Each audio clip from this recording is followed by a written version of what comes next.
राम राम जी। मेरे YouTube channel दद्दा की खरी खरी में आपका स्वागत है। सबसे पहले तो आपकी सूचना के लिए बता दूं कि मैंने एक नया चैनल बनाया है, बाबा की खरी खोटी।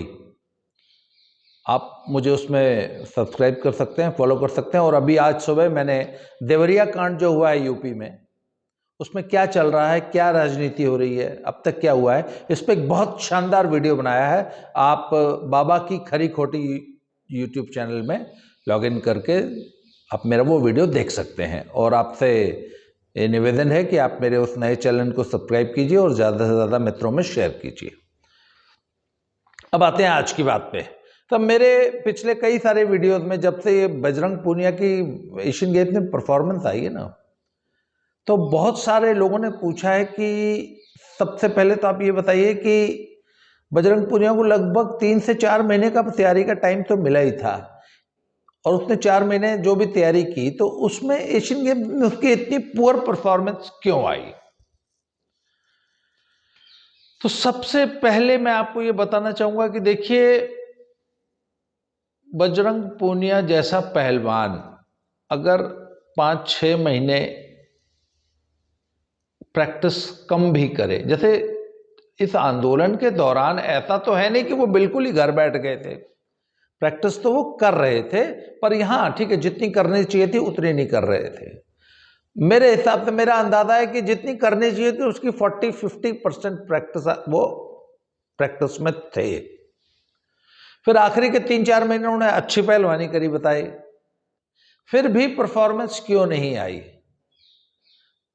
मैं आपको एक एग्जांपल देता हूं। आपको याद होगा, नीरज चोपड़ा जब ओलंपिक्स का मेडल जीत के वापस लौटे तो बहुत बड़ा जश्न हुआ, उन्होंने भी खूब एंजॉय किया और बड़ा तपस्या का जीवन जिया था, एक तपस्वी की तरह।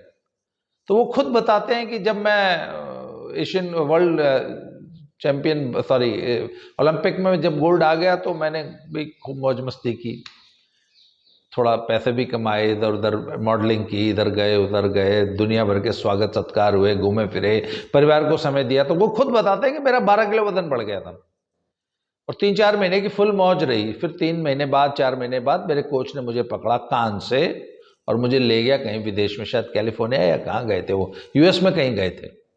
और फिर उन्होंने दबा के प्रैक्टिस की और फिर पिछली 3-4 मेजर टूर्नामेंट जो ग्रैंड प्रीज हुई हैं और डायमंड लीग्स हुई हैं और अभी वर्ल्ड चैंपियनशिप में उन्होंने शानदार परफॉर्मेंस दी, एशियन गेम्स में शानदार परफॉर्मेंस दिया। एशियन गेम्स में तो सीजन का बेस्ट मारा है। तो 3-4 महीने अनफिट हो जाने के बाद भी ऐसा नहीं होता कि पहलवान का कैरियर खत्म हो जाए या खिलाड़ी का कैरियर खत्म हो जाए।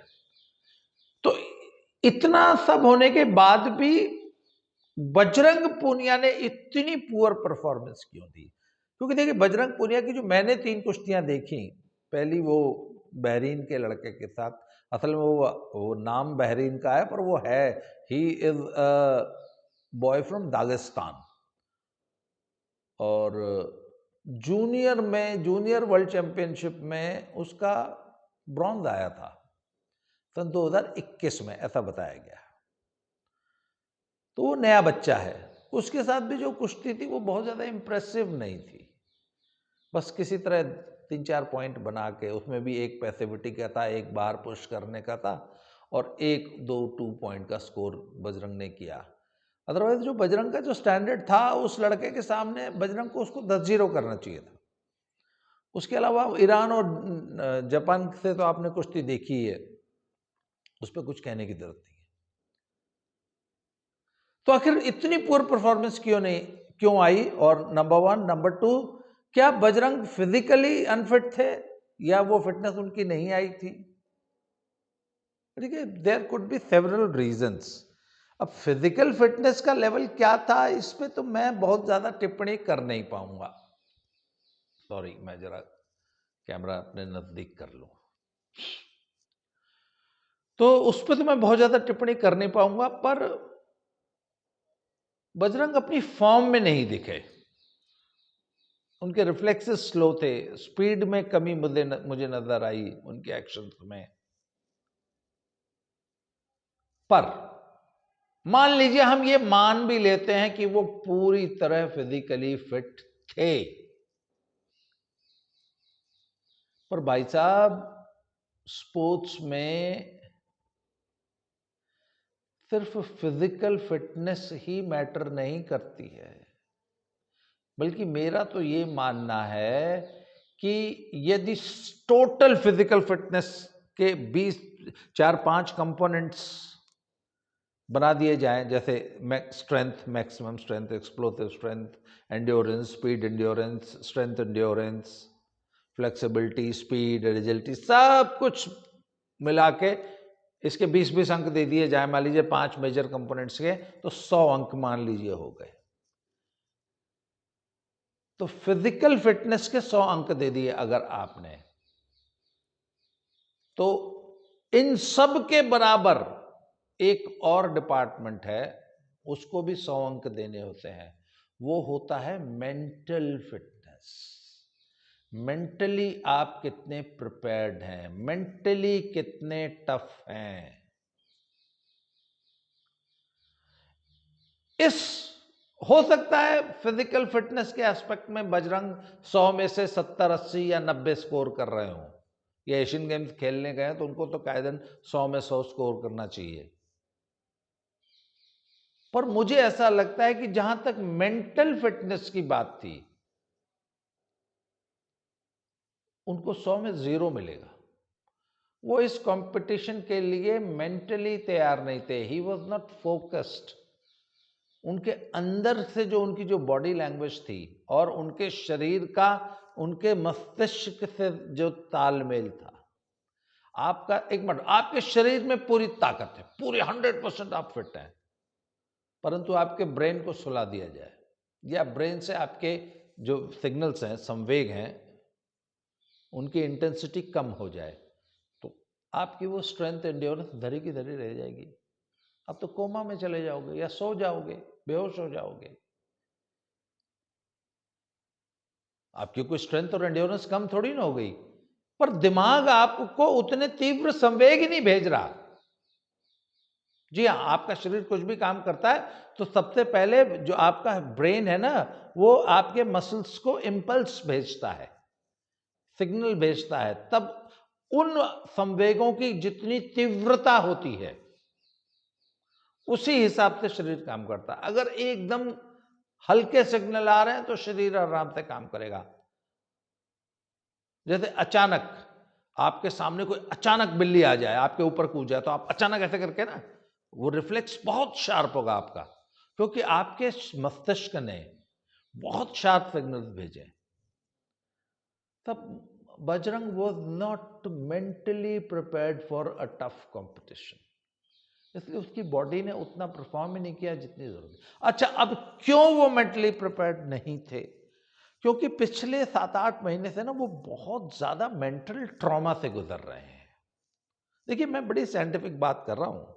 मैं पिछले मैंने बजरंग को बहुत ट्रोल किया है, बहुत मतलब हर किस्म की वीडियो उनके ऊपर बनाई है, वो छोड़ दीजिए। आज मैं एक जिम्मेदार कोच और एक विश्लेषक के तौर पे बात कर रहा हूँ। Today I am talking to you as a sports psychologist, खेल मनोविज्ञानी के रूप में मैं आज आपसे बात कर रहा हूँ।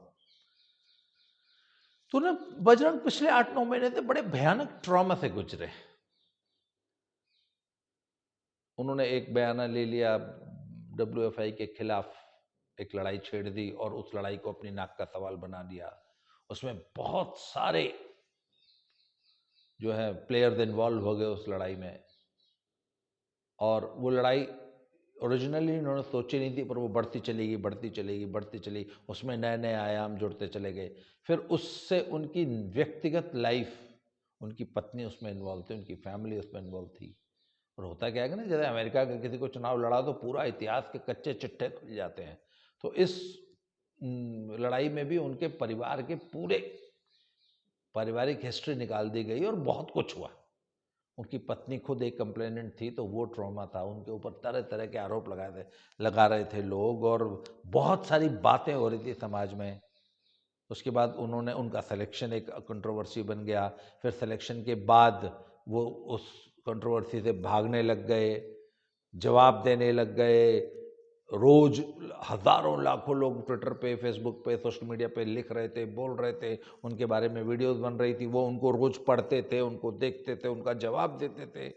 मतलब दिन रात वो उस कंट्रोवर्सी से घिरे हुए थे, अपनी तरफ से जवाब देते थे। और उसके बाद चुनाव था WFI का, उसमें ही उनका बहुत कुछ दांव पे लगा हुआ था, एवरीथिंग वाज एट स्टेक। उनको वो हर हालत में चुनाव जीतना था, उसकी वो राजनीति कर रहे थे दुनिया भर के। और साथ साथ एशियन गेम्स में, वर्ल्ड चैंपियनशिप में पार्टिसिपेट करना था, उसके लिए तैयारी करनी थी। वो ट्रायल का शॉर्टकट हो गया, ये हो गया, वो हो गया, विदेश प्रैक्टिस करने चले गए, ट्रेनिंग करने, बीच में अधूरी छोड़ के आ गए, फिर मतलब दुनिया भर की बवाल हुए। और वो उस सारे बवाल में इन्वॉल्व रहे। उनकी हरकतों से ऐसा लगता था कि वो डेली सारा दिन बैठ के सोशल मीडिया को देखते हैं, पढ़ते हैं, सुनते हैं कि लोग उनके बारे में क्या क्या बातें कर रहे हैं, कैसे कैसे गालियां दे रहे हैं, क्या क्या बोला जा रहा है इस लड़ाई में, ये लड़ाई कहाँ जा रही है, और उसके बाद उसका जवाब देते थे, ट्वीट्स करते थे, वीडियोस बनाते थे, फेसबुक लाइव करते थे, पंचायतें करते थे, कभी यहाँ गए, कभी वहाँ गए, प्रेस को बयान दिया, प्रेस कॉन्फ्रेंसेस की, वीडियो लाइव्स किए, ट्वीट्स किए, साथ में पहलवानी भी कर रहे थे।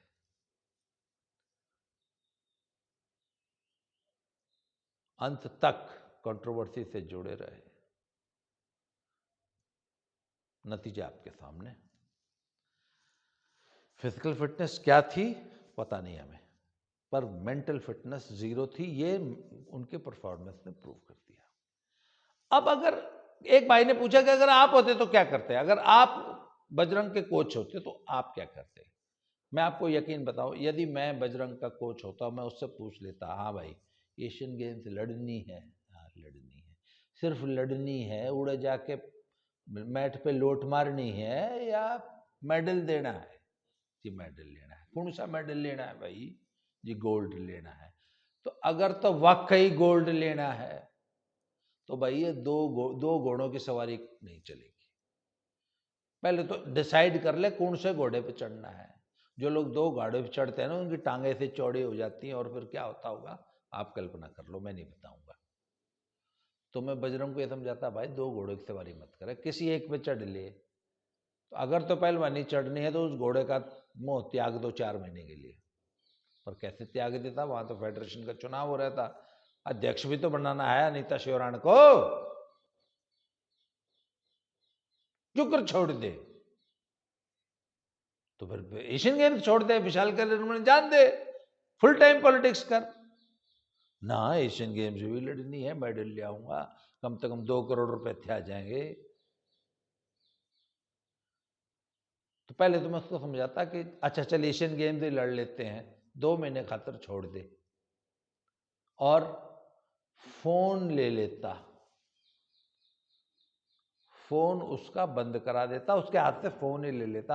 अब जब तक एशियन गेम्स की फाइनल कुश्ती नहीं हो जाती आपको फोन नहीं मिलेगा, और दुनिया से टोटली कट ऑफ कर देता, और सबको सख्ती से मना कर देता, खबरदार जो इसको कोई समाचार सुनाया, खबरदार जो इसको कोई बात बताई, आपके इर्द गिर्द क्या हो रहा है, दुनिया में क्या हो रहा है, किसने किसको गाली दी, किसने आपको वीडियो बनाई आपका नाम लेके, किसने आपको भला बुरा कहा, किसने मीम बनाया, किसने आपके ऊपर वीडियो बना दी, दद्दा की खरी खरी ने क्या बोल दिया, सुंदर पहलवान ने क्या बोल दिया, विशाल कालीराम के पापा ने क्या बोल दिया, कोई मतलब नहीं तुमने, बिल्कुल टोटली कट ऑफ। और उनको कायदे से योग और प्राणायाम कराता, डेली 1 घंटा योग कराता, मेडिटेशन में बिठाता।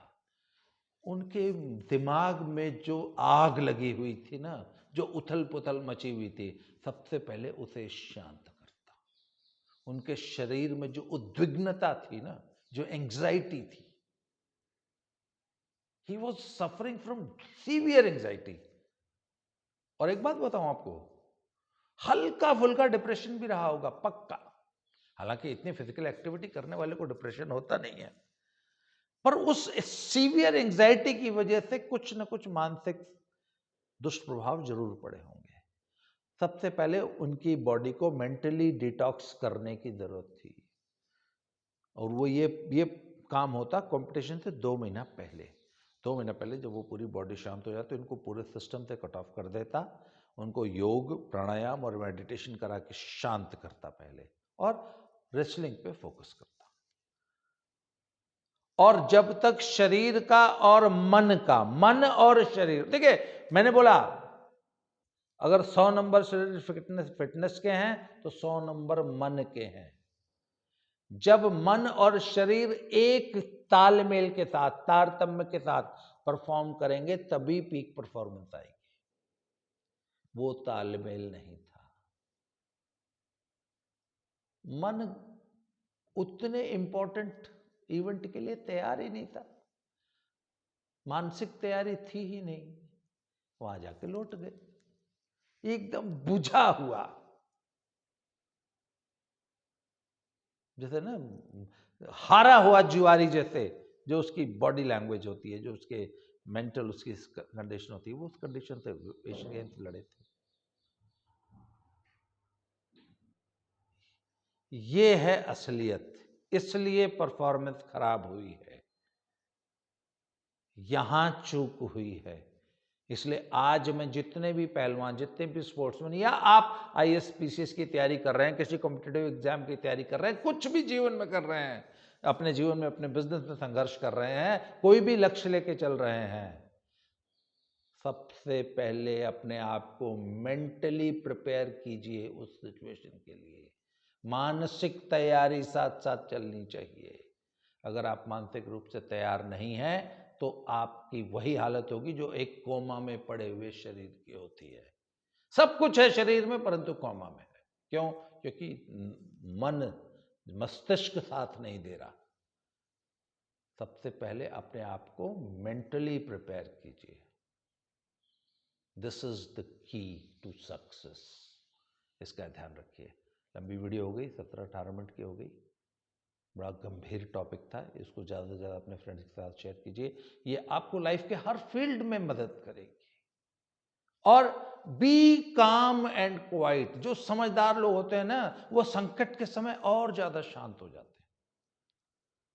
अगर आप संकट के समय एंग्जाइटी से भर जाएंगे ना, तो उद्विग्न हो जाएंगे, परेशान हो जाएंगे, चीखने चिल्लाने लगेंगे, रातों की नींद गायब हो जाएगी, नहीं परफॉर्म कर पाएंगे। मुसीबत जब आती है अपने आप को पहले शांत करो। अगर कोई भी प्रॉब्लम आ जाए ना, अच्छा मैं आपको एक ड्रिल बता देता हूं। कभी भी कोई बहुत बुरा समाचार आ जाए, कुछ हो जाए, कोई प्रॉब्लम हो जाए, तुरंत ऐसे बैठ जाइए, आंखें बंद कीजिए, कमर एकदम सीधी कीजिए। कुर्सी पे बैठे हैं तो सामने से लेग्स क्रॉस कर लीजिए, हाथ सामने सीधे कर लीजिए, और गहरी सांस 2 बार,